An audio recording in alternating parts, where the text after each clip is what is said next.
We're back with another interview for the MLS Aces Podcast. Once again, joined by someone we haven't talked to in a little bit, but someone definitely in the know around MLS Cup, U.S. soccer in North America, Ezra Hendrickson. Ezra, how are you? It's been a little bit. I'm glad to talk with you again. Yeah, I'm doing fine. Currently here in Seattle, just here visiting my fiance and stuff. As you know, I'm based back in the Caribbean now. I've been there since August, but all is well.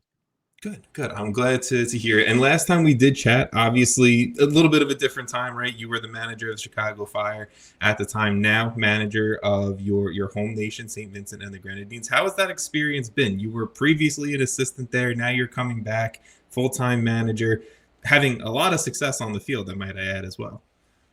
Yeah, it's been a pleasure, for me. It was an opportunity for me to go back and help the young players there.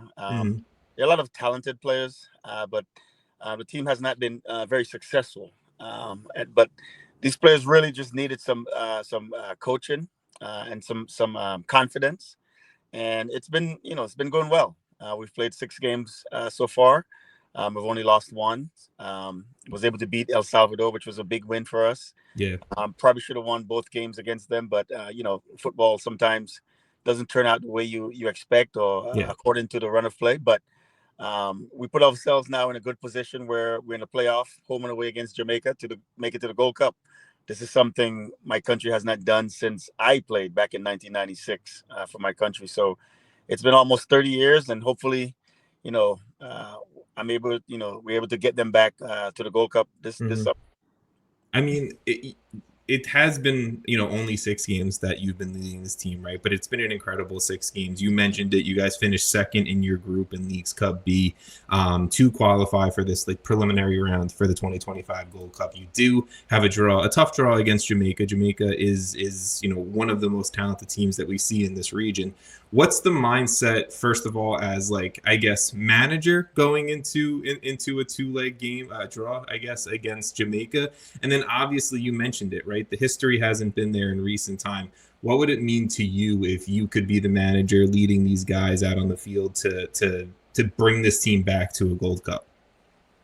One of the things that I noticed with especially Caribbean players, I played for my country, I represented my country, is that sometimes when it's against another Caribbean team, whether it's Jamaica, Trinidad, Cuba, Haiti, one of the the typical normally stronger teams, we don't really fear them when we step on the pitch. It's the Mexicos and the Costa Ricas and the Honduras, for some reason, that there's always this little bit of inferior complex. So I think the players are going to be ready. They're going to be up for it. We have 3 months to prepare for this game. We've been already since the fixtures came out. We've been my staff and I have been studying Jamaica. I know a lot of the Jamaican players. I helped drafted Damian Lowe, who's their captain, to Seattle when I was here coaching. So I'm very familiar with a lot of the players. And like I said, we just see Jamaica as another Caribbean team and someone that we match up against really well because of our similarities. And so we're expecting a really good showing against them in those 2 games. The first game is at our place, so we want to make sure that we leave that first game with our 3 points and then go to Jamaica and try to finish it out. But it's not going to be easy. Like you said, they're a very good team, probably the best team in the Caribbean right now. Certainly the most talented, with the most professional players around the world that's representing them. But like I said, the fear factor is normally not there when we're playing, even though we're a smaller island, when we're playing other Caribbean teams. Okay. I mean, I love it. I want to see you guys make it. When the news came out that you were hired as manager for St. Vincent and the Grenadines, right? I was excited. I was like, let's go. I'm a U.S. soccer nerd. I'm a North American soccer nerd. I get all into the weeds of smaller nations, larger nations, and everything in between, I feel like. So I absolutely love it. And again, congratulations to the early success that you've seen. I appreciate it. For a country like mine, I think it's 107,000 people in the entire island. It'll be something very, very good. I think right now the fans are just, everybody's in disbelief. When we played El Salvador, those 2 games and how well we played them, I think that got a lot of fans, behind us, and the support, grew. And the players, they need that. They needed that confidence. Like I said, with all the talent that they have individually, it hadn't really been good as a team. Hmm. Get us into this position. And now that we're here, we want to continue to grow. And it's only been what, 4 or 5 months. I came in August, so there's still a lot of room to grow. But I'm very happy with the progress we've made, and I'm really looking forward to this home and away versus Jamaica. What was the celebration like after the El Salvador win? I mean, that had to have been a nice, good feeling in the locker room, around the staff, everything like that. Well, yeah, certainly, because it was a Thursday Sunday fixture. So on the Thursday, we were up 2-1. We had a little goalkeeper blunder. They tied it up and ended up scoring late in the game. And for a team like mine, who everyone expects El Salvador to win, but we played so well that game, and to lose that game in the manner in which we did, I Hmm. was really worried about how the team would come out on the Sunday. But on that Sunday, after, as the whistle blew, I mean, within 30 seconds, we were 6 yards from their goal, getting a shot on goal. And the fans just ran with it. The fans, because we played so well that Thursday, they came out in their numbers on the Sunday game. And when we won that game, I think we scored the winner in the 88th minute. Hmm. The place just went wild. And for like an hour and a half after the game, people were still in the stands celebrating, and the players were celebrating. I mean, when we scored that goal, the bench cleared. It was really exciting times. So the fans are really, really happy. They were really looking forward to this Jamaica. Like I said, Jamaica is like the team in the Caribbean that everyone uh, wants to beat. We Hmm. know that they're the best team, but on any given day, we feel like we can really, really match up well against them. And so the fans are looking forward to it. The support has been great. The government has been behind us. And it's good times for us right now for footballing wise. We're very happy, but we know that the task ahead is not an easy one. I love it. I think a lot of the time in the past, I think some of the struggles we've seen of smaller nations outside of, right, like when you talk about the US, Mexico, Canada, Jamaica, probably in that group, is like there's just not enough games played. I almost feel like just to get game reps, game experience, get these guys on the field playing together, everything like that. And that's where I feel like the Nations Leagues a great thing for smaller nations, because you lift that up, and it just makes soccer around the region better. So that's something I love to see, and that's what I feel like we're seeing here, especially for you guys. Yeah. We So the Nations League, and that's what that does. That helps give teams more games, especially the smaller teams like St. Vincent, more games. Because in that first El Salvador game, I think lack of game experience, lack of being in game moments like that is what hurt us.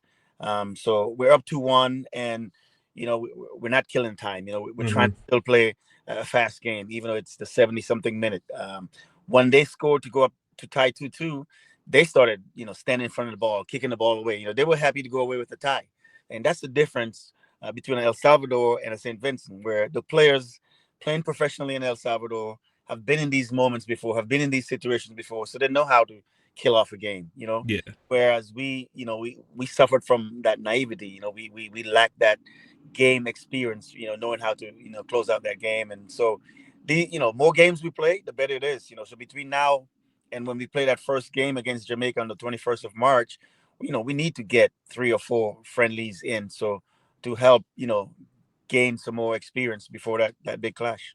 And that's the perfect transition, kind of where I want to ask you is, we talk a lot on this podcast, right, about US soccer. It was Greg Berhalter in the US, it was now Mauricio Pochettino with the US. Like, what goes on and what responsibilities happen for these managers, more than just the tactics and the results on the field, right? What do you, I guess, outside again of trainings of these players, is it like kind of trying to go for recruitment of dual nationals? Is it staying connected with these guys when they are with their club teams around the world? Is it, trying to work on the club soccer in St. Vincent and the Grenadines? Is it like, meeting with different leaders around CONCACAF or different leaders around the Caribbean soccer? Like, what goes into your job as manager outside of just the X's and the O's? Well, yeah, it's a really complex one, because being a small island and not really having the resources, you really have to make sure that every penny you spend count. Yeah. So with the recruiting, getting a lot of nationals, even players whose grandparents maybe were from St. Vincent. Just being able to go around the world and find as many players as you can to help make the team better, to mix with the domestic players. It takes some resources, and when you don't have much, you have to make sure that you get it right. We've had some misses, and we've had some gems that we found, from in Canada, in England, et cetera, et cetera. So it's a matter of making sure that using domestic players, getting foreign players who are Vinci heritage, and just talking around the Caribbean, all of it, but just making sure that you're economically, it's feasible to do what it is that you're trying to do to make your team better, at the same time not draining the bucket, so to speak. No, I mean, look, that makes complete sense. And I want to transition away from, your time as manager of St. Vincent and the Grenadines. Maybe focus now a little bit more of your playing history, because MLS Cup is this Saturday, is tomorrow, when listeners and watchers of this show are going to be taking this in. You have a history with both of these teams. Obviously, one much longer than the other. You were drafted by the New York Red Bull organization, the Metro Stars back in the day. You then obviously played a nice long career with the LA Galaxy, winning MLS Cups with the winning an MLS Cup with the LA Galaxy. You won MLS Cups elsewhere as well. You've won this competition as a player. You've played a long time for the LA Galaxy. When you take a look at this game on Saturday, is it more of like you're kind of taking yourself back into the LA Galaxy mindset, or is it like you're just looking at it as a player, looking at these two teams and really kind of figuring it out in your head that way? Totally LA mindset. I love it. No, at heart, I'm a Galaxy. It's I'm grateful for New York for giving me that start. But I lasted 6-7 months there, and then the next 7 years was with the Galaxy. So that's where I really solidified myself, my career. So I have Greg Venny, those guys I played with. Jim Liston, who's the performance guy there. He was a fitness coach at the time. Dan Kalishman and these guys, Kevin Hartman. These are guys that I played with. So obviously, my support is there, and I still. Galaxy still holds a part of my heart. So, and for me, they are playing the best soccer right now. Now they're missing a big part, with Puig being gone, but I think they have enough there to really, finish out this game, finish out this season on the top. But make no mistake about it, the Red Bulls are a very good team. They also are playing well. I think, based on what has happened since the regular season, these two teams deserve to be in the finals. I think when you look at the performances by both teams, they both deserve to be in the final. I think the biggest storyline going into this game, you mentioned, is the Riqui Puig injury, right? Have you, when you were a player or as a manager, assistant, whatever, have you had to go into a final, into a semifinal, a large game, whatever it may be, with a star? Some people are arguing, and I would say the same thing, the main focal point of this of your team out injured or unable to play. And how do you, as a team, as a player, kind of overcome that? We've never really gone in. I think for the CONCACAF Champions Cup back in 2000 with the Galaxy, Danny Kaler got injured in a surfing injury or something like that. So that hurt us really bad, but we ended up winning that tournament. But I remember in 1999, maybe 5 minutes into the game, Robin Fraser, the Galaxy, we were playing against DC in New England, and 5 minutes into the game, he got injured.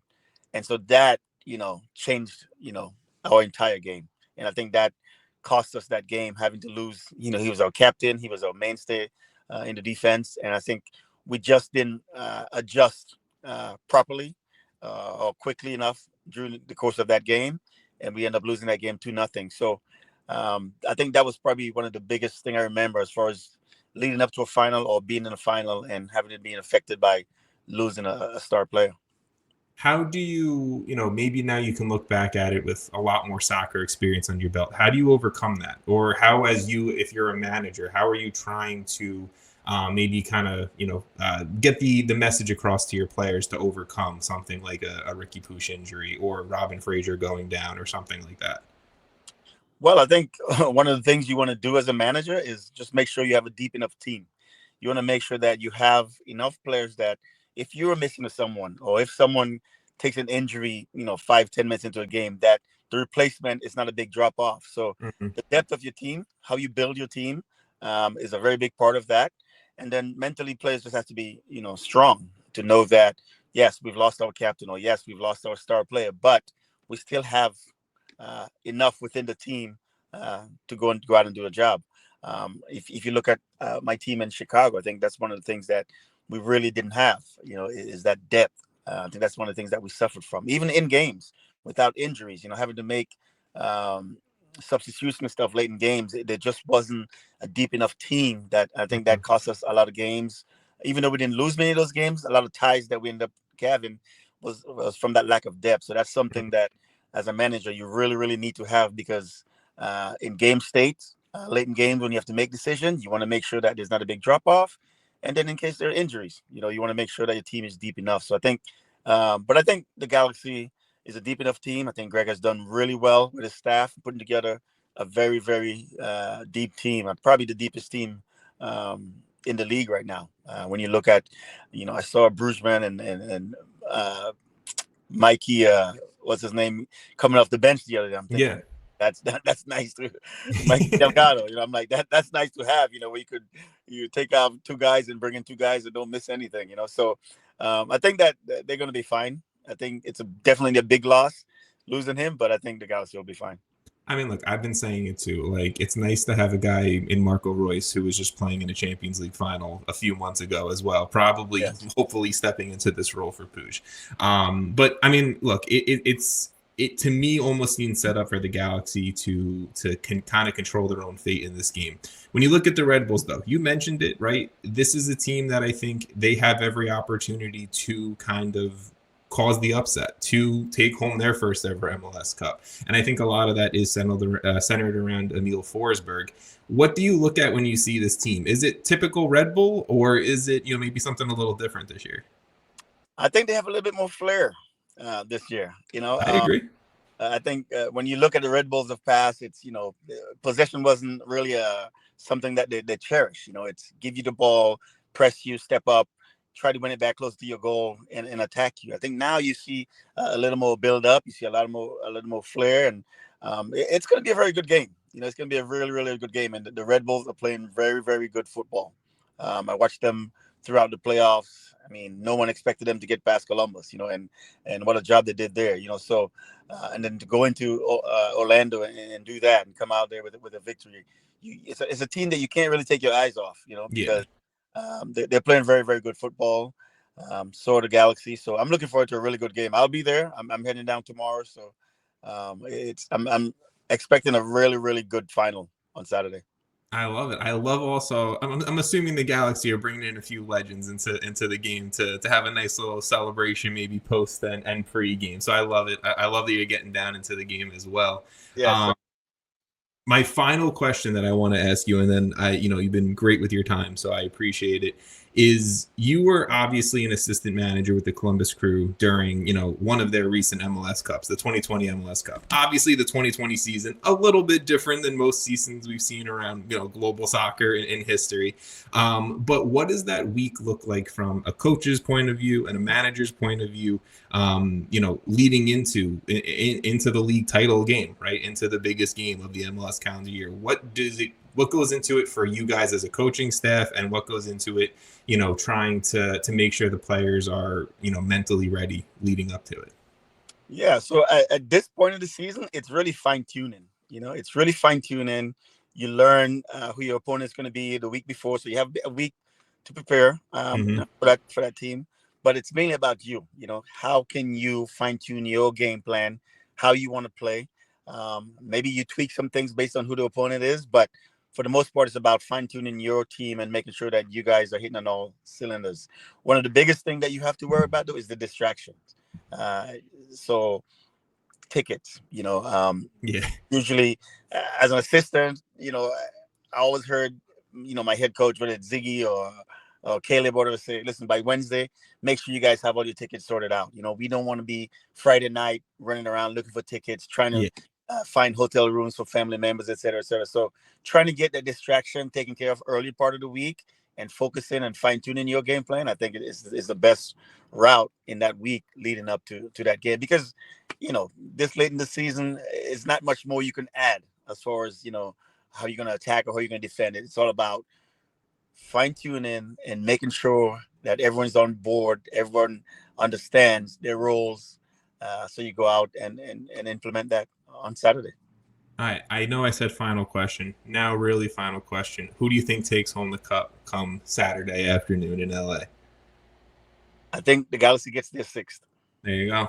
There you go. And that's it. That is Ezra Hendrickson's official prediction here. Now, Ezra, seriously, thank you. I appreciate your time. You're always great, and it's a great pleasure. It was a pleasure speaking with you again. Yeah, thanks for having me. And anytime, I'm willing to come on and discuss football. It's what I love. It's what I do. It's something I enjoy coaching. So I'm always here. Exactly. And know that you have a fan in New Jersey rooting for you guys in March against Jamaica. So just know that. All right, thank you very much. We're going to need it. Of course. Thank you, Ezra.